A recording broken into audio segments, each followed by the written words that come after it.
Good evening, ladies and gentlemen, and sorry for the late start, but would you please rise for a moment of silence, followed by the Pledge of Allegiance?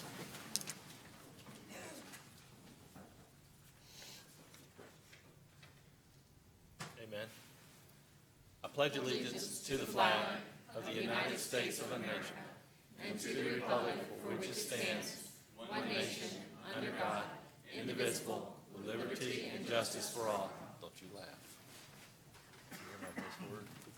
Oh, good. All right. Are there any changes, amendments, or additions or deletions to the agenda? I would just like to say on 11.01 on discussion, that would be pulled for no action. I'd like to pull 8.03 for discussion.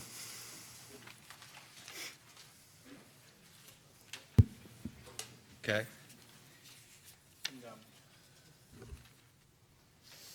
10.06, I just wanted to get clarification if there was the changes made that I had sent this afternoon. Were they? Because maybe we don't have to pull it just for, if the numbers are correct. Right. They are correct. I mean, they're, We'll pull it. We can pull it. We'll pull it. Just for sake of structure. That way she'll be on the mic when she answers. Yeah, Right. we know what y'all are talking about. 10.06. Anyone else have anything? Okay. Moving on ahead then to approval of our minutes, Superintendent. Recommend approval of the minutes from the special school board meeting and public hearing for the final budget September 9th, 2019, and the regular school board meeting September 9th, 2019, and the school board workshop September 16th, 2019. So moved. Second. Motion and second. Any further discussion? Seeing none, all in favor say aye. Aye. All opposed, same sign. Moving to our district spotlight. I'll get the right word.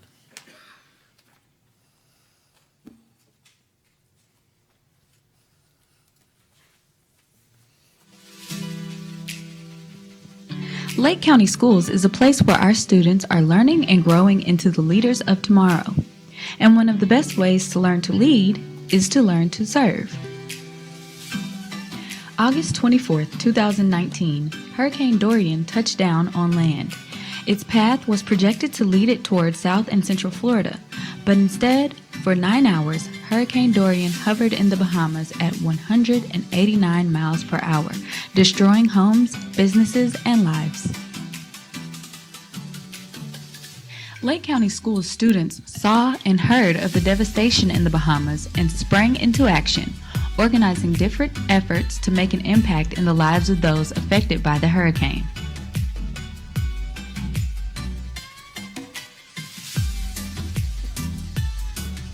Ms. Bitter's class made signs and rallied parents and guardians to help raise money for the Bahamas. We are raising money to donate to the Red Cross for the Bahamas for the hurricane victims. And people have lost their homes, been into the ocean, lost family members and all that type of stuff. So we are helping them by raising money to donate to the Red Cross in the Bahamas. I feel happy raising money because we are helping people who have lost their everything. We do fourth grade service projects every month, and usually we do the Cents for Soldiers. And then one of the kids said, how about we collect money instead of doing the Cents for Soldiers for this month?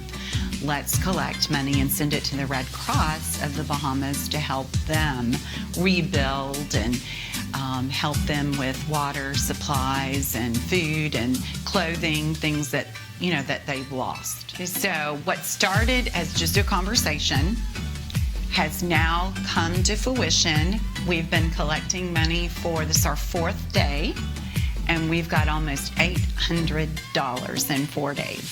So do we feel great? We feel ecstatic. At Eustis Middle School, Ms. Kendrick's service learning class collected relief items from their surrounding communities. Well, my stepdad showed me a video and I felt very bad on what was happening, so I really felt that we should do something. And the next few days we all decided that we were going to start collecting things for the Bahamas. So we're pretty much gathering items to be able to send to the Bahamas with everything going on with the hurricane, because homes have been lost and so have people's lives, and so we want to be able to help them out. If we can make someone's day and like make them smile and be able to save a life, it means a lot to us. These group of kids have worked really hard in this classroom, and I'm extremely proud of them. And we continue to do projects for this school and for the community, and I couldn't have asked for a better group of kids in my class. At Lake Mineola High School, Mr. Bultima's teen leadership students had a student-led system to organize their efforts. Okay, this is my teen leadership class. I have them 6th and 7th period. We're just trying to build better community members through initiatives of grit, growth mindset, goal setting, handling failure, that kind of stuff, and just equipping them with things that are going to help them in their career and the rest of their life. Yeah, so I really wanted it to be student-led. So I obviously oversee it, but I created committees. That is a marketing committee or team, a collections team, and then an inventory and packing team. And then also I have 2 project managers for each class that oversees and kind of helps as the middle person between me and the committees. So it's working out pretty well. So we're having a hurricane drive for the people in the Bahamas, and we are asking people to donate food supplies, baby supplies, school supplies, anything that can help them. I hope that we can help people in the Bahamas. Me personally, I understand what they're going through because my family, I come from Puerto Rico, so my family went through the same thing that they're going through. So I really hope that we can help out as much as we can. Lake County Schools is the destination district for providing students with individual opportunities to excel. Stay tuned for the next district spotlight, where we will continue shining a light on what makes Lake great. Once again, Sherry, you've done a fantastic job there. I did notice, though, that they did speed the film up. I hope during those cars going through there. Otherwise, Mr. Roy, they got some speeding problems there. We've had those cars going through there a little bit fast, but it's a great job. All right. Moving on now to public input. We have a couple individuals that would like to speak tonight. First one is Ms. Jennifer Meeks.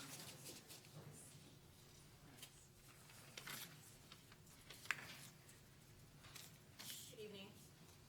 My name is Jennifer Meeks, and I have dedicated 20 years to this county. In the last 2 years, I have witnessed 5 great veteran teachers that have chosen to retire early. All could have put in 5 more years. Students could have benefited from this expertise. These teachers were my mentors. We have 2 more that are planning on retiring this year. So when are we going to value and respect our veteran teachers? Veteran teachers are unfairly compensated in this county. But our veteran teachers are vital to this county. We need some type of longevity pay to make the pay scales equal. I understand that Lake County is not fairly funded. This has been explained to me. However, we can't keep pointing fingers and blaming others. We need to come up with a plan of action and do it quickly. As a teacher, I cannot stand before this board and tell you that my students aren't making growth because lack of parental support, lack of supplies, the fact that my computers don't work and haven't been replaced since 2007, learning disabilities, discipline issues. I can't make excuses. So if I can't point fingers, then neither should you. I must find a way to make it work for the betterment of my students. So I'm asking you to please find a way to fairly compensate your teachers and demonstrate that you value them. We should not only focus on getting teachers in the door, but we need to start rewarding them for staying and being dedicated to this county. Thank you. Thank you.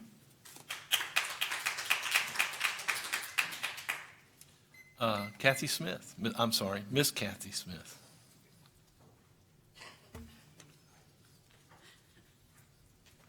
You're fine. Good evening again. I wanted to bring some attention, another set of numbers for you.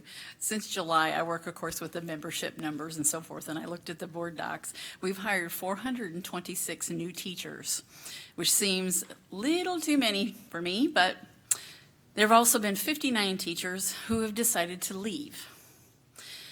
And if that's not enough, 16 of those 59 who have resigned didn't make it over the 2-month mark.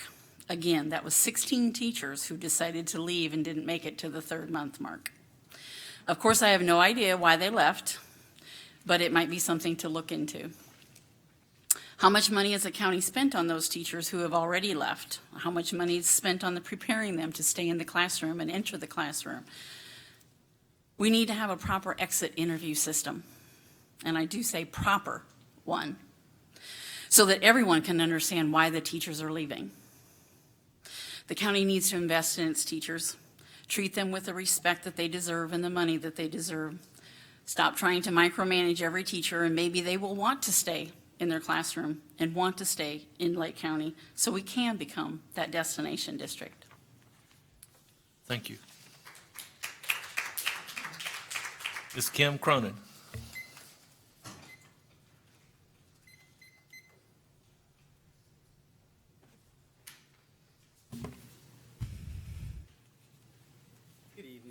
And I just want to make a comment. Just as you said, Mr. Gamble, if the number wasn't attached to the athletic field maintenance, I probably wouldn't have questioned it. Okay? It did say pest control, so I did go look at the contract to see if we took care of pest control there. There are a number of things that make you wonder. I mean, that $300,000 that you approved for something you were getting done for free has always stuck in my head. And when I seen it go up almost that much money, I was a little more perturbed about that.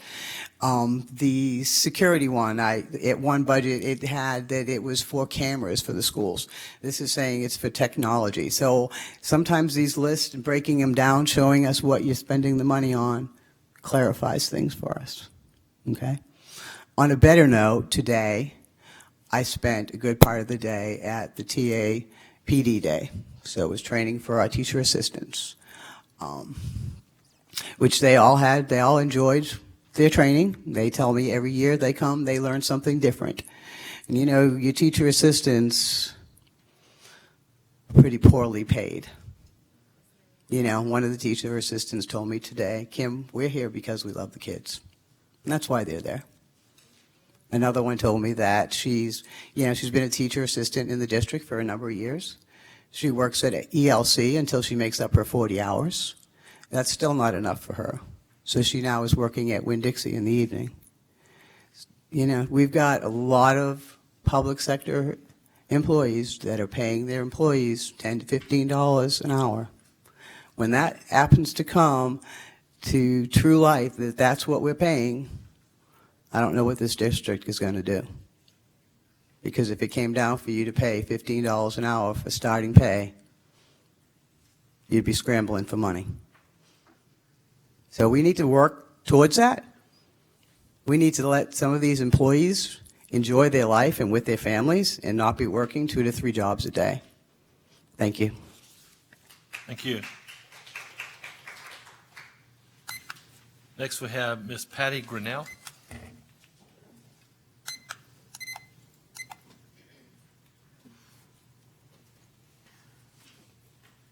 Good evening. I'm Patty and I live in Mount Dora, Florida. I'm a special education teacher at Triangle Elementary. 15 years ago, I was a brand new teacher. I don't mean just to Lake County. I mean to the teaching profession. And I guarantee you, I would not be standing here 15 years later if it were not for the support and encouragement of the many, many, many veteran teachers that supported me and encouraged me. Now, I have 15 years of experience under my belt, and my quiver is full of knowledge and wisdom. And I gladly help new teachers and encourage my fellow teachers in the ESE department at Triangle Elementary. I have so much to offer all teachers. This is what I'm trying to say. It's great that Lake County wants to be a destination district. I agree with the governor that new teacher pay needs to be more competitive. What I have a problem with is that some of us teachers are missing out on any compensation, at least that's how it looks right now, because my school did not improve 3% consistently, or because we made a B, not a D or an F. At our Title I school, we work very, very hard to provide the quality education that all students deserve. Where is the justice to Triangle Elementary and the other 27 schools that worked hard but will not make the cut for the compensation? Just remember, the new teachers are watching and learning. I wonder where they will be in 5 years. Thank you. Thank you.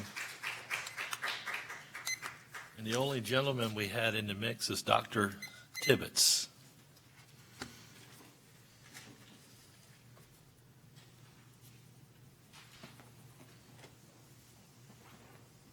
Good evening, Superintendent, Chairman, board members. Another topic. Tonight, you get to discuss 11.02 in its infinite wisdom. The state legislators have said to you, violate federal law or else we will hold money from the schools. I had a long talk about what authentic literacy is, and boy, I wonder what the authentic literacy is of break this law, keep that law. Understand tonight, if you pass this because the state says so, you'll become possibly criminally liable individually. I would suggest that you get on the phone and call all the other school boards in the state and then tell them to tell the state, if you want this, let it be your policy, but not ours. Since they can mandate that, let them be the ones. Don't take the responsibility. Finally, even in the document itself, there is an out.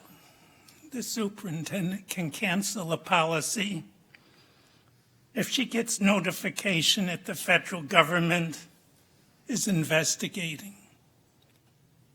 I can call every day, and I'm going to call every day and say, guess what? I heard the federal government's going to investigate. You better damn well close down that room. So if you're going to pass this policy, you need to at least put the word verifiable in the policy, because as it is right now, there's nothing that's going to keep me from calling her and then her saying, I got a phone call saying the federal government and the FBI agents are right around the corner. They're coming to get us. We need to stop this. But please think about the absurdity of what we're teaching our students. The state is asking you to commit a federal offense. And if you approve it tonight, you're saying, okay, so I got to go to jail because the state says so. Thank you. Dr. Tibbetts, I don't think that we're talking about going to jail, that we are elected, and as elected officials in the state of Florida, we take an oath to uphold the laws of the state of Florida. That is our responsibility. The state of Florida has mandated what we must do, and that's what this policy is about. Understand that. And I understand also that you could say to all the other school boards, we as boards don't want to approve it. If they want to make that law and make that a policy, let them do it. Don't let them put the onus on your back, because yes, you are upholding your obligation to follow the state laws, and you're breaking the federal laws. But doctor, they did make a law, and the Florida Department of Education did tell us we must follow it. And we are elected in Florida, and we take an oath to uphold the laws of Florida. That's what this discussion is about today. And I wish Tallahassee and the federal government would have sorted this out sooner, and it will get sorted out. But for tonight, we're following state law that we took an oath that we would defend. I just hope I don't have to see pictures of you being hauled off and hanged. I have a bag and, and underwear in the car. I'm good. Excuse me. We'll be at the post office. All right. Mrs. Luke doesn't have underwear, she said so. The bag isn't packed. Oh, my gosh. That is TMI. I'm in the car. I'd just like to say something real quick. And I appreciate each one that got up and spoke. And I don't think, and I do not want this to go out and say I'm doing this because next year I'm supposed to get reelected if I do. It has nothing to do with that. What I say from the heart, and I think each of us board members up here would say the same thing. And I can see a teacher out there that I'm good friends with that has been teaching over 25 years in the school system, that is one of the tenured teachers, that when the Tallahassee did what they did to try to get rid of them, they were the ones affected. There's not a board member up here that is not in consideration highly of what can we do in the future that we may not be able to do right now to try to correct this problem. But I don't want anyone to feel that we do not care. We care, but our hands are tied to what we are elected to do, and that is to present a budget that will work for this county as the superintendent is to bring it forward to us to go forward with. So I don't want any teacher going out there and say the board doesn't care about us. We do care. We do care. The problem is, and I'll tell you this, if I had the money, I'd take it out of my wallet and give it to you. But I don't have the money, and I don't play the lotto, so I'm not looking forward to coming in my pocket anytime soon. But that is something I think that each of us board members, we take to heart. Our tenured teachers got done wrong when it happened. And then it has been passed on each year, because I took a conversation a little bit over a year ago from a teacher from down south and made a comment to me, and whenever I explained to him the details, he says, oh, I'm talking to the wrong person. We did not create the other two pay scales. Tallahassee did that. And they did it to get rid of tenured teachers. And that's not what this board is about. We're not trying to get rid of you, but our hands are tied as what we can do and what we can't do. So I just want you to understand, I can't say I feel your pain because I'm not in your shoes. But you also don't feel my pain because you're not in my shoes. So I think we can agree to work together to try to solve this problem. And I appreciate your dedication. I mean, just like Ms. Cronin talked about our teacher assistants, we have a lot of teacher assistants that don't make a lot of money, and they have a lot of responsibility put on their shoulders to help the teachers in the classroom. So, I mean, it goes all the way across the board, from the support side all the way up to the instructional side, that we need this type of financial support. So, and that didn't cost you anything extra, as I tell my church when I preach. So, but you can leave a donation back there, and we'll make sure it gets to the teachers and all other staff. All right, as we move forward, it hurts me. It hurts me when this happens. All right, our report, 6.01, Educational Foundation. Good evening, Chairman, school board members, and Superintendent. Apple Mart has had 295 teacher visits so far this year, and that is 19% more than last year, and $22,125 in supplies have been distributed. And Mr. Mathias and I had a discussion about maybe some of the teachers not knowing about Apple Mart, and so in response to that, we have put a banner up on the intranet inviting teachers to email us for a pass. So we're hoping that that'll only increase the use. And Chairman Gamble, you had mentioned that there might be a need in the area of science. We did reach out to all the high school principals, and I've also had correspondence with the head of curriculum for the science department, and she's in the process of reaching out to every high school to see what their needs are so that we have a complete list that we can take into consideration for funding. Thank you so much for that. Certainly. Employee giving, we had 286 employees who have committed to invest in the foundation so far, and that's a total of $20,000. Last year, the amount was $12,000. So we still have several schools that we have not made the ask at. On Saturday, I don't know where you were, but I know where I was, and I was in a gym full of kids that were so excited that they couldn't contain themselves at the Duke robotics scrimmage. We had 27 teams compete, and it was absolutely phenomenal. The teachers or the coaches were so excited that it gave them a venue to get the kinks worked out before they go and start competing.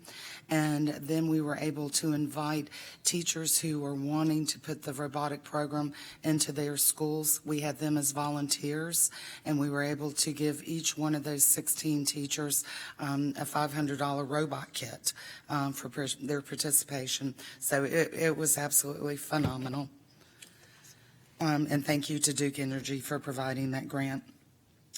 The Community Foundation of Southlake has awarded the foundation $20,500 to continue to fund our ACT reading prep program in the Southlake area. Southlake High School is continuing in that vein, but East Ridge and Lake Mineola are going more toward the SAT prep, so we'll be able to provide the materials that they need for that. Many of you I know will know Lori Baker. She has been a volunteer for education for many, many years, and she's met the criteria and was installed on our board in September.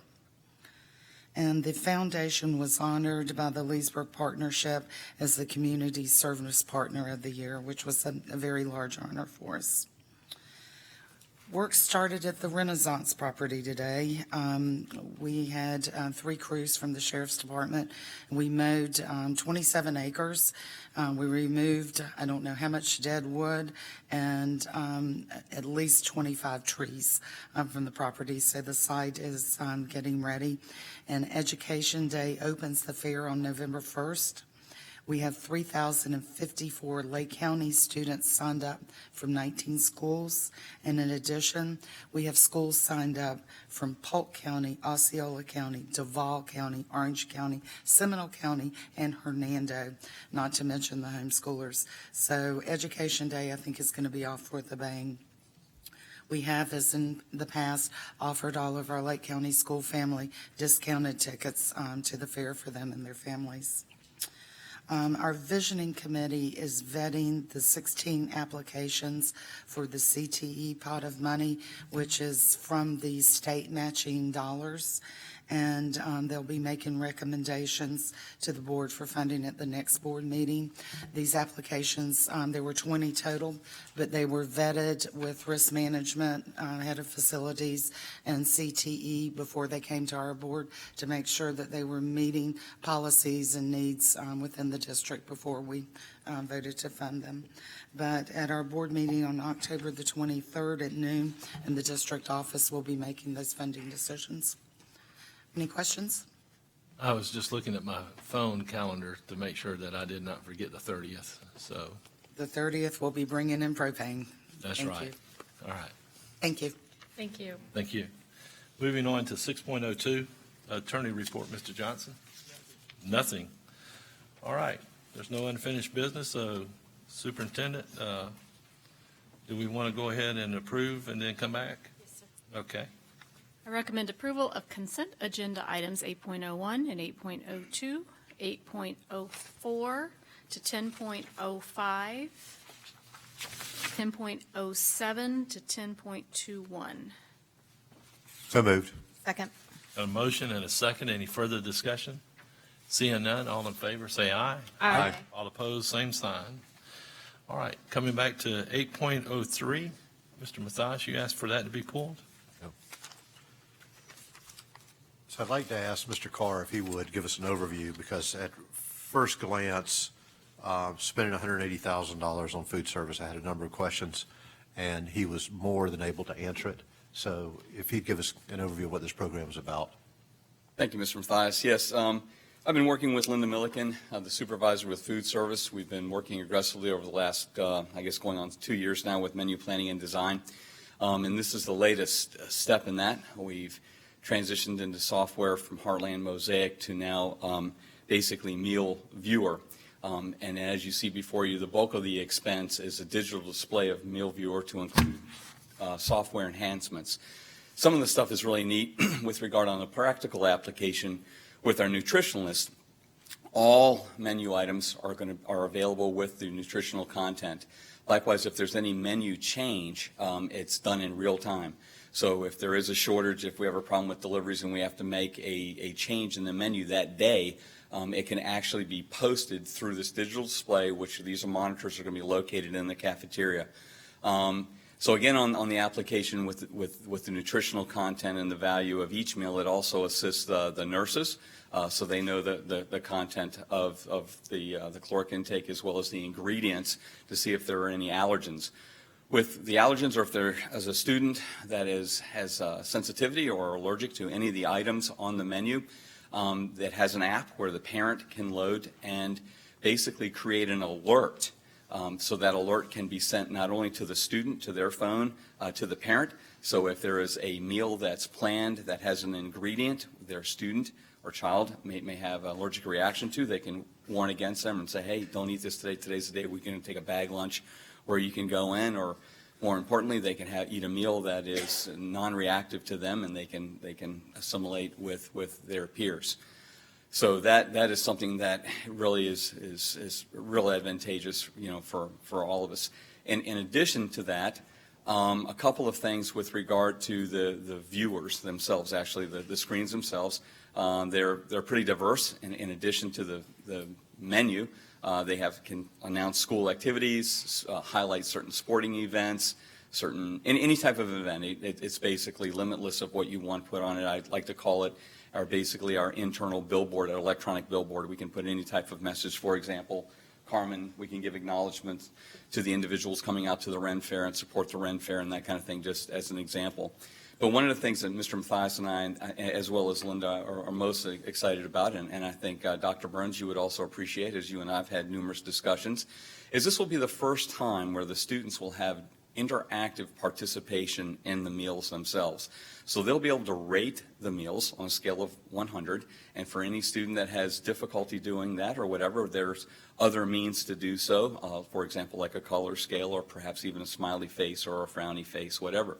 So then that will be viewed, and so in the future, this will allow us to possibly, or not possibly, we can tailor a menu specific to schools based on what they like and what they don't like. And we can also see items, for example, certain, let's just say, white meat product that might not be liked, as I might have heard. Then if we get a decision from the students that we need to change that product, now we have the opportunity and the information and the data to do so. So with that, we're actually, I'm very excited with implementing this third leg into this menu planning and design change. Thank you, Mr. Carr. Thank you. I also want to point out this is coming from food service dollars, not general fund. Yeah, actually, I was going to make that point as well. Like, this is the food service pot of money. We can't touch it at all. It's a large pot of money. It can't be used for anything but food service. But I did want to also thank you for the information on I have a kid with a nut allergy and another kid with an obscure allergy. So that's actually really helpful to parents with those more concerning, more dangerous things too. And I love the rating scale. Okay. The only thing I thought, though, when we talked, that that had to be controlled at food service office as far as what was going on that viewer. That is correct. The viewer itself is, as far as on the diet stuff and the menu planning, that is controlled. That is controlled by the nutritionist. But they can be have a tagline or actually part of the screen, or depending on programming of how it's set up. This is where Wyatt, as you know, would come into play to help us assist what other additional information that would be put on there. But as far as the nutritional, the food, the content of the meal, and that kind of stuff, where this particular aspect is driven from, that will be controlled by the nutritionist. That is correct. But the other media that can be controlled by the principal or their designee. So they'll be able to use a keyboard there at the school or be able to tie into that program? The specifics of that I cannot speak to at this time. I'll be briefed on that later, but that is my understanding. So, yes. Okay. All right. Recommendation?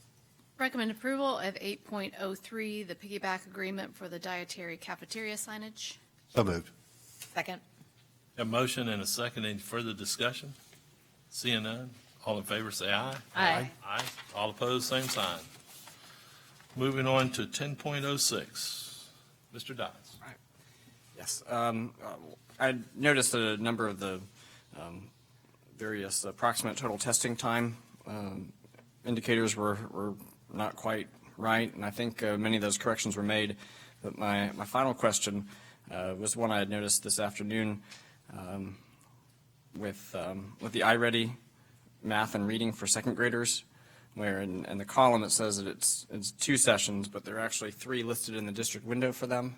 So I wasn't sure if that had been adjusted as well. I know certainly that hasn't hit board docs with the late notice on discovering that. So, good evening. I just wanted to point out, so that there are still 3 testing windows. It's that the test is untimed. And when Paula Wicker, she makes kind of a estimate on how long the test is going to take. When she called a couple schools, most kindergarten and first graders, I'm looking at the page, hang on just a second, do that in 3 sessions, but second grade oftentimes do it in 2. They do 2 sessions at 45 minutes, but it's an untimed test. So like right now, it may only take 15 minutes to take the first diagnostic, but it's approximately, because she has to give the time windows, because we have to stay under 5%, which we're well under the time frame.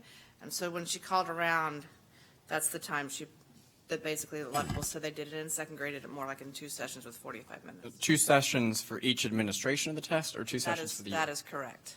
So like right now, So they're first one you can't really count because it doesn't take that long. But as the tests, get more, as kids get better at it, they take longer to take it. And so, but the test from iReady is untimed. Right. So we have to do kind of an estimate on how long each. So each administration is 45 minutes. Beginning of the year, 45 minutes. Well, it averages. Beginning of the year. In second grade, 2 45-minute sessions to take iReady and reading and math, yeah.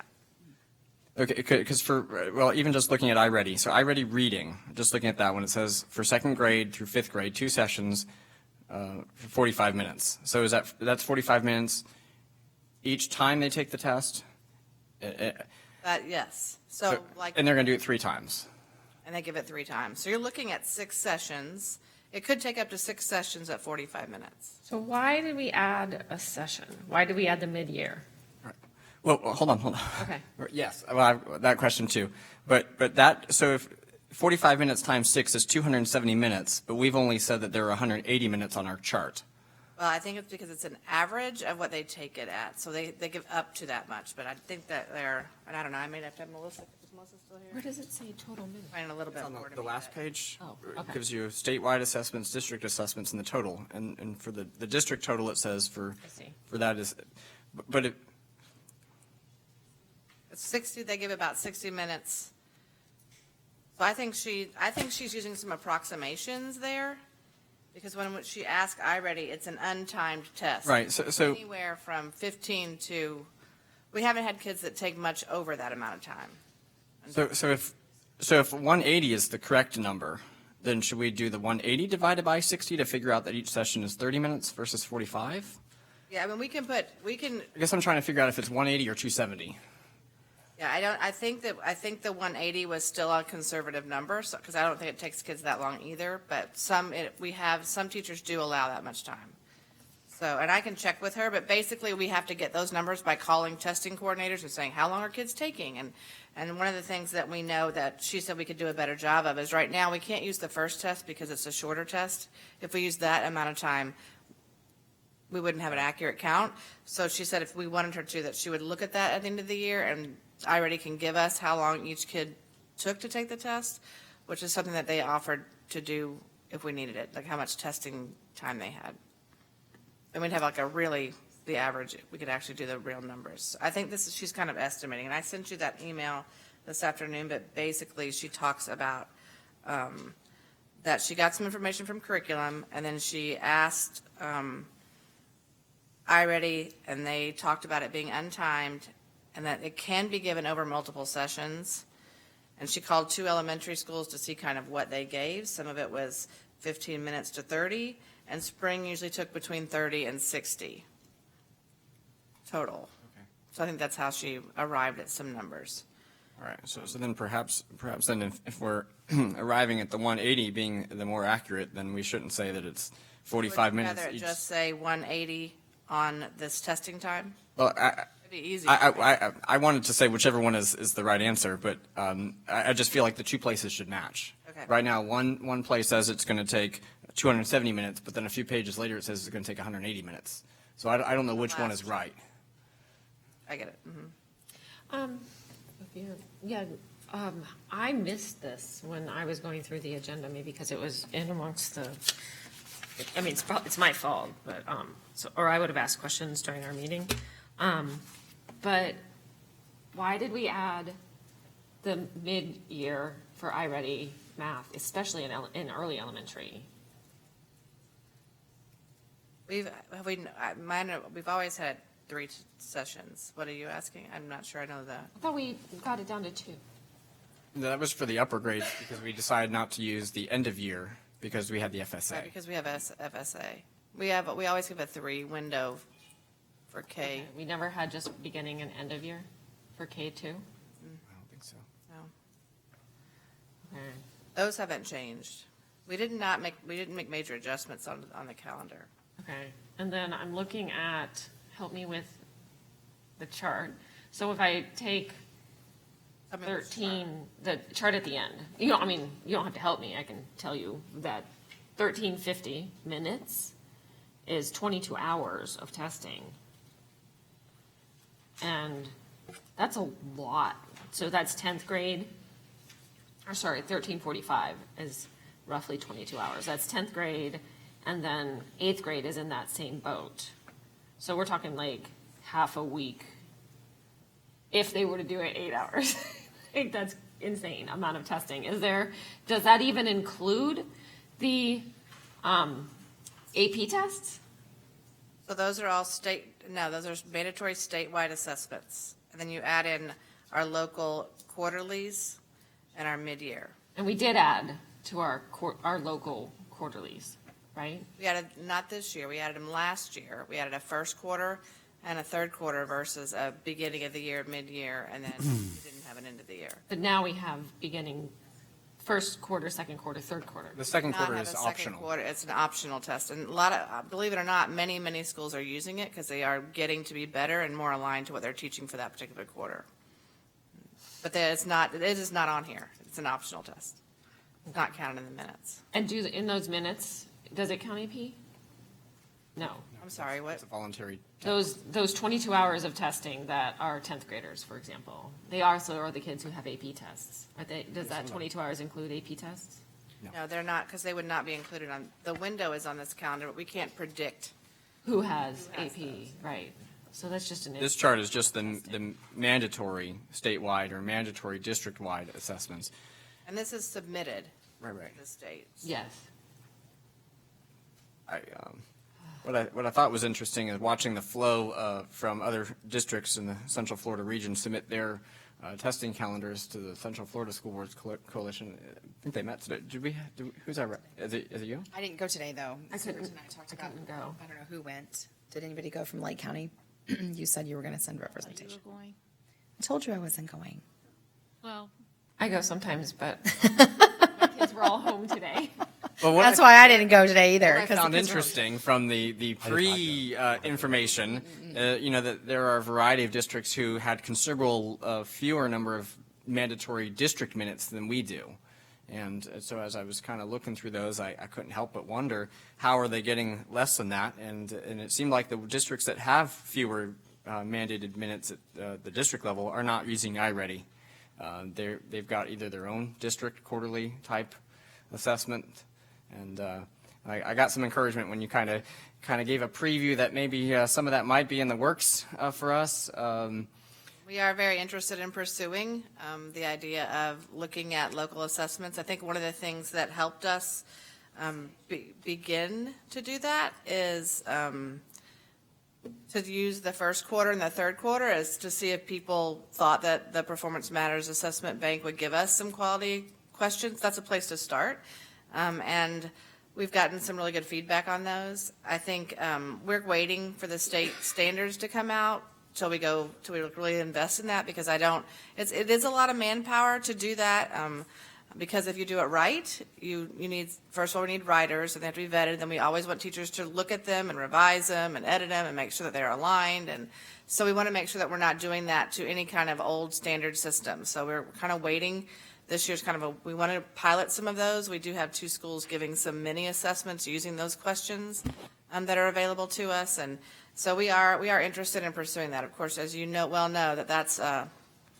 that's a lot of conversation that has to be had over the course of the year to see if that's a direction we're actually going to head with all parties that would be involved. Yeah, well, I think there's some advantages to that. Thinking about my own experience in the classroom with iStation or iReady, is that one of the things I would notice, and I've got a bunch of kids, so I've seen all their iReady reports and iStation back when we had those reports come home through the years. And one of the things I noticed, even from my students who were scoring 5s on the FSA, my kids at home, some of them, they were at iReady at the beginning of the year would say they're way down here, but then at the end of the year they're way up here. And I knew they were never way down here, but that's what the report does. So then I think if I'm the teacher of that student, that report really did me no good, because the student wasn't really there. Or at the end of what I'm seeing is the end of the report, end of the year iReady report shows these kids looking great, and then over the course of 2 months, they think that they've suddenly regressed back a grade level and a half. And I know that that's not true either. So as a teacher, thinking about if I was to use that to truly guide my instruction, would that be beneficial? Or would I rather have assessments that are based on the standards that I just taught, and students assess on those, and then for me to truly be able to figure out where I need to provide some remediation or intervention in some cases, So there's some advantages to that, but it's a lot of work, yes. And then I guess we would avoid the recurring cost of iReady every year. But we would incur the cost of writers. Right, but that's an investment initially. Correct. But we've already done that in some places, right? We're already using that in middle school, high school. We're already using that in elementary science. We did. We've had this conversation before, this administration, in regards to like some common formative assessments, and Angel was here. Well, I think the problem back then is that we were borrowing assessments from a whole bunch of other counties that, for instance, like for all these electives like PE, like there were questions about rock climbing on them, and we were using them in our schools and then trying to assess our teachers based on how well they taught rock climbing standards that they didn't actually teach. So that was the problem. It was completely backwards. I thought we were even moved away from it because of the grading component. So correct me if I'm wrong, but we were talking about how we can't hold students accountable for something that a teacher didn't teach on their grade. Well, that was there were really a lot of problems, and then one of the others was that the assessments that we had even developed in-house were developed by people who had never even taught that grade level. Or were completely out of field. We had ELA people writing math assessments, right? And that's why they were so bad. Right, was trying to get people to come and write the assessments, and teachers aren't assessment writers either. So no, but the teachers who were volunteering for those were not picked. Trained, right. Well, and I think one of the other things is at that point in time, it's another one of those things. It's mandated. They said you had to have a test for every single subject area. Remember? Yeah. So every course, every grade. Something, Every even course, though it every was grade. terrible. I think as it becomes more organic, and the idea that we do have teachers now making common assessments in their collective collaborative teams, so they're utilizing the platform to see if it's a good platform. And I think when we start that way, it is a way longer process, right? But while we're in this influx of not a revision of standards, we have the opportunity to have people look at that and to use their knowledge of how to develop their common assessments, because they are having the ability to do that on what they're teaching.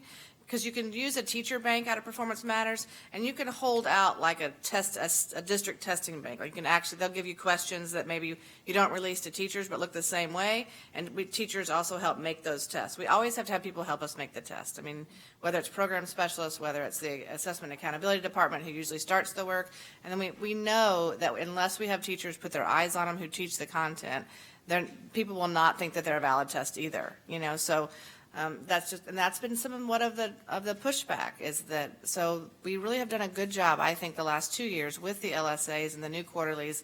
We release the test, teachers see the test, like it's not a surprise. And so I think people are able to understand that it's a fair and equitable measure, and they use them to really drive what they teach, versus it's a gotcha thing, or it's everybody's, it's more of like an end of the year lobotomy versus an idea to have surgery. There's a whole piece to that you've got to consider. And I think we'll get there, and I agree with you. We know that we've had some discussions with iReady. We came to you with that last year when we did some analysis with the FSA and iReady, and we looked at those, and we have them looking at it, like how correlated are they? How good of a predictor are they? We definitely don't want to spend resources on things that aren't good predictors for us to be able to drive our instruction. So we're still having those conversations. In the meantime, we are trying to pilot a few places of doing that. I think if we eliminate one and instantly redo another, people won't trust that system either. And so I do think it comes from all different levels, that everybody has to be in conjunction with working with that. Right. Now, our iReady contract is like almost $500,000, right? But that's the diagnostic as well as the instructional piece for math. Right, the toolbox. So I don't know exactly how that breaks down, but let's say the diagnostic is maybe a couple $100,000. I mean, could we not then create a temporary position for 1 year to hire somebody exclusively just to write these quarterlies? That's their only job, and that will be far less than the couple $100,000, right? And then we've got that forever. And we use the assessment accountability department to do. I mean, Angel starts that work. Like he certainly has a vast amount of knowledge in doing that work. And so I think we have people who can start that. I still think, though, if you have one person in an office make a test and then launch it out. And I'm not saying that would be the launch out process, but one person sit there and write it, and then yes, you still vet it through the whole process that we're using. But what I'm saying now is we've got program specialists who have written these things in addition to all their other responsibilities, and they've been able to do it and do a really good job at it. But here we're going to then give iReady a couple $100,000 to produce a diagnostic that we've found to be inaccurate in many places and caught us by total surprise, that I'm looking from the economic side of this as well as the usefulness from a teacher. As a teacher, I'd rather know the first quarter, oh, you are still struggling on this? Well, let me address it now before we wait 27 weeks from now and then I find out, oh, you didn't know it. Well, I do think teachers use the iReady system. I mean, when they get the diagnostic, they do use the toolbox to go through the standards that kids are struggling with. And we also have assessments that they can give in between to be able to do some of that assessment with. And they use the toolbox resources, isn't it called? Yeah. Right. And pull down lessons by standards. So I don't think teachers are necessarily always waiting. Some people find the information valuable. I'm not arguing the point that you're making. I'm just saying that I don't know that it's one or the other completely. I don't think people give it and then completely wait till mid-year. Maybe some do, but I think a lot of people do use the resources that are provided. I'm not advocating yet to keep it or to eliminate it. I'm looking more into to see what the state does with the standards to make sure that we're not double working, and that's my concern. And I would say I don't think we need to hire one person to write assessments. I think that we have enough people and enough ways to do that. So I would advocate to use that resource to bring in teams of teachers to vet tests and to vet questions and to be able to do that work together. Well, the reason I ask that is because I've heard from people who say what they're going to ask of us is going to be too much, that how do I have time to add something else to my plate if I'm now going to have to be writing all these quarterly assessments in addition to doing all the other work that I'm doing. And so that's where I'm saying from the economic side, even if you have to bring on a temporary assignment for somebody, to pull an expert out of the field for a year to help write these things. And that's cheaper in the long run than continuing to pay iReady hundreds of thousands of dollars a year to do that. Certainly something to consider. Yeah. I think it's a good idea, and definitely, I like that we're moving in the direction of potentially getting rid of iReady. The other piece I have to ask, though, since we've now seen that a bunch of other districts are using their own developed thing instead of iReady, Can we just borrow? can we partner with these districts and say, we understand you've spent some labor on this, so you're probably not going to just give it away for nothing, but is this something that we might be able to collaborate on instead of 67 school districts reinventing the wheel 67 times? Which then you're back to what they That's what I was did. just gonna They say. did it in 2012 where Well, that's where we you have had to vet the districts that were doing reliability the of identical it. course. Right, that's exactly what I was going to say, is I feel like you just circled back. You circled all the way back to where we were when I Because first we came on grab board people's 6 years. elective courses that we're not teaching here and make them fit, but they're teaching ELA, they're teaching math. That's what I'm saying, grab those as a predictor, if they are. I don't know if they're predicting reliably or not, so I mean, that's something you'd have to look at and say, okay, ABC County, did it work for you? Did you have some accurate results based on those that you gave? Oh, you did? Okay, well, let's talk. Or you didn't? Okay, thank you. Next. And I know that, I mean, would it be safe to say too that that's a discussion that our curriculum folks could have at their state meetings? So I know that the Supervisor of Mathematics Association meeting is happening this week. And so they'll probably start having some of those discussions, but I've seen those groups come out with test item specs reviewers. I've seen those groups come out with those pieces, serving on statewide committees, serving on local committees. So I don't think it would be, I don't think it's impractical by all means to do that, but I think that those local, I mean, even the Central Florida region has districts that partner to do stuff like that too. So if that's the measure that we're going to, but then to have the group that vets them too, I know that using classroom teachers is always a plus. We do have kind of a new consortium with the district superintendent around here that we're working, that Mrs. Cornegay and I sit on that group as well. And I think there, as the discussion continues around using computer-based assessment programs or creating your own, we may be able to get some partnerships in that way and be able to do some more collaboration with them as people to make some of those decisions. I would say those types of decisions are somewhat new in this state. Like, people we have used, lots of districts use iReady. And so the discussion is just now happening. It's kind of been in the last year where these discussions, where people are thinking about doing something different. And so I think we need to continue to watch what people are doing and see how it flows out, and then start doing some collaboration with some people to see, are they having some success or not with the local assessments. All right. So when we vote on this, I guess I just want to clarify, are we voting on the chart that says 180 minutes, or are we voting on are we voting on the prior chart that says 270 for? And now board docs is 180. Because it's within the same document. One's, if you follow one chart, you're looking at. Do we need to modify it? Can you modify it? So if I could I give you a point of clarification? Yes. Please. So I think that that we would want to consider voting for page 11, which is the last piece that gives all of the total minutes. I think that is the chart that goes into the state to determine if we're under or over the percentage of time tested. So they don't see pages 1 through 10? Oh, they see them. Okay. When we do but when you're looking at. So what I'm saying is page 9's got to match page 11 in the math. Right. So what I can do is assure you that page 9 is going to match page 11, but it won't be the reverse. Does that make sense? Okay. So the 180 will then get divided for page 9. Page 9 will be the 180. So the motion would be with the amended. Yes. Everything's going to match page 11, is what I heard. Right. So I make a motion. Wait a minute. I don't think we had a recommendation. We didn't. Oh. I'm waiting on her. But I was waiting on him. Recommend approval of 10.06, the uniform statewide assessment calendar with the proposed amendment on page 9 to reflect 180 minutes or reflect what is in the chart on page 11. So moved. Second. Got a motion and a second. Any further discussion?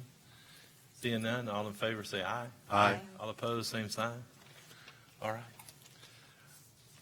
Moving on under discussion. 11.02, the tentative approval of the new school board policy 5.621, the medical marijuana. Superintendent. Yes, Mr. Chairman, the consideration of the board tonight for the initial approval of policy 5.621 entitled medical marijuana. If there's anyone here that wishes to speak to this policy, please come forward to the podium at this time. Mr. Chairman, I don't see anyone coming forward and believe it appropriate to close the public hearing. All right. Superintendent. Do you want to make any comments? Yes, I would, if you don't mind, Mr. Chairman. I was listening to what Dr. Tibbetts said, and I'd heard that, I'd taken a look at this earlier today because the superintendent let me know that he had a comment about it. And while I don't think I was or am concerned that there are people on the internet that we will assume is giving us notice of violation of the medical marijuana policy, it probably could use a little change to be perfectly clear, and that would be on subsection 4. It's only one paragraph, beginning in the middle of the third line. I would recommend changing the language to notification from the federal government that it is investigating. So I'd ask you consider that as a change of the policy if you move to approve it. Now, Do we need to read the policy into the? No. Do we need to read the policy? I read the change. Okay, that's all we need to do. Superintendent. I recommend approval of 11.02, tentative approval of the new school board policy 5.621 with the proposed amendments. So moved. Second for discussion? We've got a motion and a second for discussion. Okay. Yeah, I just wanted to comment. I spoke with the superintendent about this, and my concern was actually sort of opposite Dr. Tibbetts, was that this is actually medical marijuana. This is marijuana that, as if I was a parent with an epileptic child, would be a measure of last resort for me. And when you're talking about things like Charlotte's Web, I think we've seen the YouTube videos of the children that are affected and how amazing these recoveries can be. If we did have a child, and she assured me we do not have any children currently that have this need, but if we did have a child that was epileptic and needed quick access to a nasal spray, there's like a nasal spray because mom can't be on campus and know when that child is going to have a seizure, that we could revisit this policy. And so in that spirit, I would like to go approve the policy, but with the spirit of that, if we need to revisit this because we have children or a child or whatever that needs to have important medication delivered to them to prevent brain damage, because that's what happens in epilepsy, that I trust this board will do what's right for kids. And that was how the superintendent. And the entire reason that we are where we are is just like other drugs that are dispensed. But the reality is that we do have this conflict between federal and state. And so we are protecting our district employees with the current policy we have. And I certainly believe that we would revisit it when this gets sorted out. Right. And with that, I think it's a good policy. It's what most counties are adopting, and it does attempt to handle the discrepancy between states' rights and federal law, which I think will be, that will be a legal argument, and probably with other states leading the way. Well, I'll preface my comments that I am not a doctor, nor have I ever attempted enough study to even try to pass as one. So therefore, I don't think I can pass any sort of judgment, nor am I qualified to decide whether or not there are actual medical benefits to this or not. That's not my question. Really, it goes back to the thought that this just underscores the point that school boards are puppets of the state. And we do what we're told, and while the idea of local control comes about as if it's a real thing, it's really just a myth, that we're not in the driver's seat here. Mr. Mathias, you've mentioned that we took an oath, And in that oath was to uphold the laws of Florida. And so if we do not uphold the laws of Florida, then we are in violation of our duties as an elected official. And so there it is. Now, I said, it'd be kind of fun, though, to just go through the state and federal court just to get some reconciliation to this. Because, as much as you say, I'm going to follow the state law, still a part of you says, but wait a second here, isn't it wrong to violate federal law? But at the same time, well, gosh, you're already 61st in student funding. You can't afford a single penny disappearing. So okay, there it is, the state. Okay, so we're gonna pass your policy because you said so. But just to clarify, because you brought up a hypothetical scenario that if a parent couldn't get to school in time, the way I read our policy is that it's got to be administered by a caregiver, not one of our employees. Is that correct? Correct. So in your case, this policy does not help that child. Right, which is the discussion I had with the superintendent. I will say to Mr. Dodd's point of us taking an oath and that we took an oath to follow Florida law, that we could send a shining example to our state legislators that they follow Florida Statute 1011.62 for equity funding, and so maybe they'll take our lead on this. That was a good point there, Mr. Mathias. When we say caregiver, so if I was that parent in that potential situation where I couldn't get there, I could assign someone else to be that caregiver. It's just not one of our employees. So I could send my mom up there to give it, or my grandparents. I believe up there and give that's. it. Is that the way that is understood? I would think, though, it would have to be. No. So it's got to be the parent. Elizabeth says no. Okay. But that was to your point that we don't have any students that would be under that. Well, caregiver is defined in Florida statute, and our policy references that statute, so. What is it defined as, Elizabeth? I'll read 381.986 subsection 1A. Ms. Turner, I'm sure has. You've got that committed to memory. I don't have the exact definition, but when a student or when a minor is a qualified patient, the caregiver is registered with the state, and they're only allowed to have 2 caregivers. It would be their parents and or guardians. So in that case, both parents could be registered as the caregivers or grandparent if it's a guardian, but they're the only ones legally allowed to administer. And it says that they have a caregiver identification card. Correct. So then it's the school all- would know. And the patients have to be registered with the state, the caregivers have to be registered with the state. It's all under the registration, the registered patients. Okay, thank you. Oh, and just as a minor point, since Mark brought it up, I'm a doctor of biochemistry, not a physician. That would be a key point. Yeah. All right, we have a motion and a second. Any further discussion? Seeing none, all in favor say aye. Aye. All opposed, same sign. Moving forward on now to the superintendent's report. So following the topic of funding, we did have an opportunity to speak before the legislative delegation last week. Mr. Mathias joined me.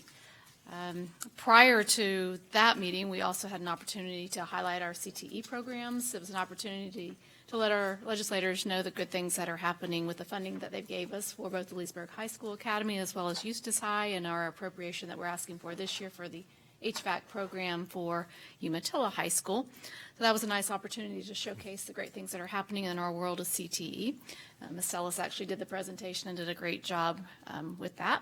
And then I spoke before the delegation, and I did talk about that equity of funding and also talked about the compression adjustment and the opportunity to talk about the elimination of things like the bonus programs that we've had such a hard time really stomaching. And taking those funds that they're talking about and rolling them into the BSA and, like you said, local control, letting us use the funds to be able to work with our unions to bargain that money to give raises for all employees, not just the ones that they decide we should give it to. And so I think that that's kind of the overwhelming consensus, is that we really look to whatever monies that they're looking to invest, put it into the base student allocation and let us do what our job to make sure that all of our employees are equitably and fairly compensated. So it was a good opportunity. I did talk about the compression adjustment. Senator Baxley followed up with a lot of comments about that. Our delegation certainly supports that. They realize the benefit, and will continue to be our advocates for that. So we'll hold them to that, and I believe that they will. They did this last session We were just trying to make it a permanent reoccurring revenue source for us rather than just every year having to go back and ask for it, and also asking that it be 100% to the state average and not the 25% that they've been giving us. That would be that additional $20 million that we've been talking about and how badly we could use that. Again, with that idea of equity and the responsibility to ensure that that exists. Also, Mr. Ward is still on the road showcasing his presentation. We had a chance to share the budget presentation with Representative Sullivan, and we were looking to meet individually with each of the members of our delegation. He has another community meeting, and so if you haven't had a chance to go and visit one of those, he'll be at Eustis Elementary School tomorrow at 5:30. He's been speaking to SAC committees. This morning, we all went to Eustis High School and had an opportunity. There was a large number of teachers who gave up their planning day in the morning and spent time with us, and it was great conversation, and it's just good information and good conversation. And so I was very grateful for them that they were concerned and interested enough that they gave us that time. We are starting our teacher focus groups. Our first one, it will be on Wednesday. We're continuing along the same topic and getting good conversation and feedback from our teachers about where we are. And it's a good time to continue the conversation as we did in the workshop earlier about how do we all get on the same page and work together and make sure that we're all advocating for the same things, because we all want to be able to provide additional compensation and meet the needs of our teachers who are in turn meeting the needs of our kids. So we all want the same thing. So there's never should there be an adversarial relationship, and I believe that today was a good step forward in making sure that we're all on the same page and have the same information. So thank you all for your time and putting that together and bringing us your feedback. And I have 2 letters of condolences. First of all, a letter of condolence was sent to Brad Blanton. He's a teacher at Tavares High School. He lost his father, Lane Christopher Blanton. And a letter went to the family of Keith Lambert. Keith was a substitute for us for many, many years, and he passed away recently. And what I'd like to close with is a congratulations. We had a big wedding that happened on Saturday, and Dr. Weiskopf and Mr. Feltner were married on Saturday, and so I just want to extend our congratulations publicly to them. Here, here. Are you Dr. Weiskopf Feltner, or is he Dr. Weiskopf, or is he Mr. Weiskopf?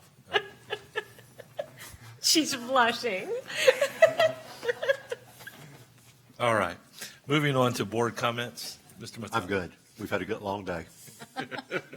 I have to say thank you to Senator Baxley. He showed up for our Lake County Nights on Tuesday night last week at Lake Sumter Claremont campus, where UCF has one of our satellite campuses, and he listened to our teachers, our Lake County teachers, showcase some of the things that they're doing in their classrooms, and it was very encouraging, was very uplifting to them. I believe the superintendent said that he spoke about it at the delegation meeting as well in high regard. And so we just wanted that Share the Good campaign. We talked about that, like really letting them see what public education looks like. And the ladies that represented some of the teachers in Lake County schools did an amazing job showcasing the work that they're doing. So we wanted to thank him. Dr. Butler, who is the director of the School of Teacher Education, came out to meet with Senator Baxley as well. Some of his legislative aides had joined him also, so it was a really nice evening of showcasing public education. So, thank you. Mr. Dodd. Well, I know at the beginning of this meeting, we had a number of public input speakers who once again spoke about the value of teachers in our district, and there is no question. I think, Mr. Gamble, you had some really great summarizing of the board's sentiments and how we all feel individually about teachers, and certainly the hard work that they do and the appreciation. For all the folks, because I know a lot of folks watch this meeting either afterwards or at home and don't come to Tavares to watch live, I'd recommend that they also watch the workshop that was held just prior. Because in that workshop, we had gone through in great detail the department budgets and how and we can see the justification on how much of that money is spent. And I think when we concluded that, there was nothing there that really the district can't live without, that once again, it points back to a revenue problem as opposed to an expenditure problem. We've talked endlessly about trying to get the equity, and certainly we have some initial ideas from the governor on what that looks like, but we also have to recognize that that's going to be a tough battle when he goes to the legislature. One thing that I thought was interesting is when Senator Bradley had filed the bill that would repeal the best and brightest, one other component in there was initially also repealing the compression adjustment. And so I had emailed his office, not sure if he was aware that there were some districts in his own area that would stand to lose from that. And then I got a very nice response back from his aide and said that Senator Bradley was going to refile that bill to truly just remove the best and brightest. But bizarrely, in the legislature, we hear some folks that are big fans of that, and so that's not just an easy fix for us. But I think at the end of the day, we as a board have long said over and over that we would much rather have that $4.2 million in money that we could allocate as salary increases as opposed to bonus money. This has been a real challenging few weeks for me, as the personal world tends to collide a bit with job here as an elected official, because I had the chance to work alongside many of these very talented teachers at a school that is not standing to receive one of the bonuses from being in the that elite 19 group. I've seen on Facebook where teachers are saying that we don't care, that we don't value teachers, and that can't be true. Or they're saying if we did value teachers, we would have put a salary proposal out. Once again, it comes back to the expenditure, the revenue challenges that we have, not the expenditure challenges.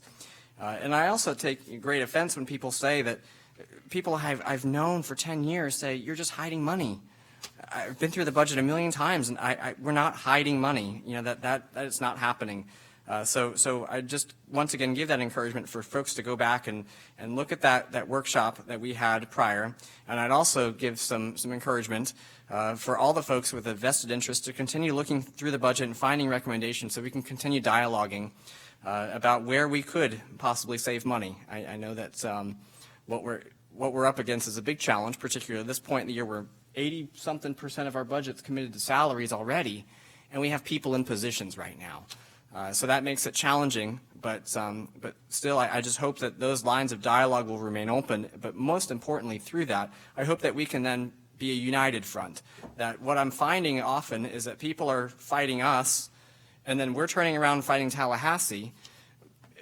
Just cut the middleman. Let's both fight Tallahassee together. Not only will we both sleep better at night, but maybe we'll get some better results if we were united. But when they're just there's certainly some value and strength in numbers. We've got 3,000 teachers here in Lake County. Let's all band together and tell Tallahassee our story, as opposed to us taking the brunt of it and then turning around and just repeating what you said to Tallahassee.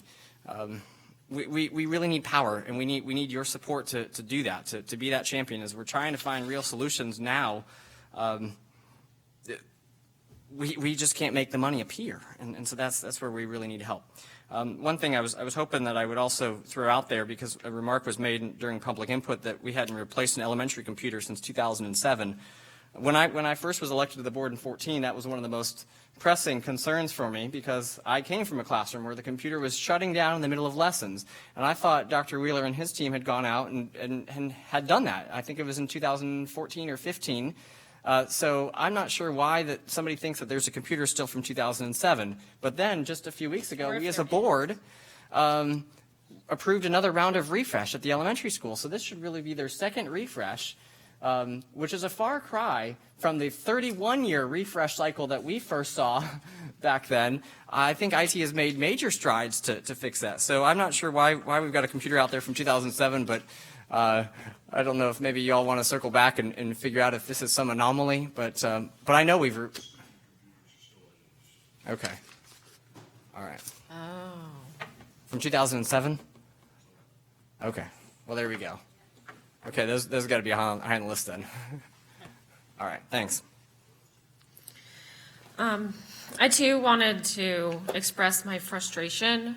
I feel the teacher's pain. I was raised by two teachers. I get it. I am not teaching, but I'm just really frustrated for you guys. I'm mad that we have very little actual power to change things. I'm frustrated with what the legislature has given us to deal with, and I'm just even the fact that I had to vote for the test calendar with 22 hours of testing for our high school kids, that makes me really angry. And I do approve stuff like this all the time because it's just ceremonial. What did you say? We're puppets. Puppets. Yeah. And so I feel the frustration from the teachers, and I understand that you're frustrated, and I think it's completely valid that you're frustrated and mad and angry, and I do think that teacher experience is incredibly valuable. I am in my kids' classroom, and I see the value of experienced teachers, and I want to reward that. And our legislator has literally told us no and described specifically how we have to fund tenured teachers, teachers with continuing contracts. I mean, down to the letter, it is just so prescribed. And it ties our hands and it's frustrating. We have a revenue problem, as we've said. We're not bringing enough in this county. And we have to approve budgets that will run the schools. And that's what we're trying to do. So we pass budgets that we hope will run the schools to the best of our ability. And the teachers do get the end pieces. And the legislature doesn't want you guys to be funded, and it's frustrating. So I would ask, when they choose to do things like the Best and Brightest, which is a terrible law, and I've said that a million times, do talk to your legislators and reach out to them, because fighting with us is really not productive because we agree with you. So work on your legislators, send them letters, talk to them, have a conversation. I did want to bring up that a couple weeks ago I was at Rhymes doing reading, and I was thinking on the way here because I was frustrated with all of the lack of pay. And I got to read to the kids at Rhymes Elementary, and it was a great experience. I mean, Rhymes is a lovely school, and, you know, they have a great atmosphere, and I've talked about that before, but it occurred to me on the way here that it isn't just a great experience, like fun for me to go read to a bunch of kids. It's an experience for a public figure like me, even though I know what our schools are like, to go into our schools and experience our schools. And that's something that a lot of our legislators actually haven't done. I know Ms. Sullivan is working with our superintendent, but a lot of the other legislators haven't. And we should be showing off our schools. So I wanted to encourage our principals. You don't have to have, us read Junie B. Jones. It can be whatever idea you have, but invite your legislators into the schools so that we can show them how valuable our schools are, how many children we service, and how desperately we need them to support our public schools, as well as if they're going to support the private and the charters, they need to support the public schools as well. And with that, that's really all I have, but other than, I'm sorry. All right. Just like to say, have something here from Lake Community Action Agency, that what they're asking for is wanting to know if the board will approve a board member to be reappointed. They're asking if the board will approve me to be reappointed to Lake Community Action Agency, or if you would like someone else to be done. No, you sound like a Fine job. perfect. If it gets done any quicker, go ahead. All right, so we'll move forward with that, Ms. Challenger. All right, just a real quick on the radios and the buses. I would like for us to give an updated account on that in the future, of where we are on that, finalizing that. And also, then I did send out an email to the correspondent I have with Disney to try to get some assistance with Wild World of Sports and the Special Olympics for our track at Tavares High School and the football field at Mount Dora High School. I was involved with assisting along, and as I pointed out, I think at a previous meeting, though, with Gary Rogers and Mr. Carr was there, but also 3 employees from the Lake County School Board of Grounds were there putting sod down at Fred Stover to try to have a good relationship with the city of Tavares. Also, this past week, I think it was, we were at Mount Dora High School with a CTE meeting, and that was very, very much informative there to learn more about that. And I'm trying to hurry up. But I would just say in final, with Mr. Blanton, that Brad Blanton, that is the teacher at Tavares High School, his father was very instrumental in Tavares and with Tavares High School years ago when his daughter and the 2 sons were attending Tavares High School. They both, all 3 graduated from there. Julie and I graduated together. But he had Hilltop Nursery, and like I said, he was very instrumental with the things that he did to support Tavares High School. So I appreciate everything that the superintendent has done and they have done for our school at Tavares High School. And with that being said, this meeting is adjourned.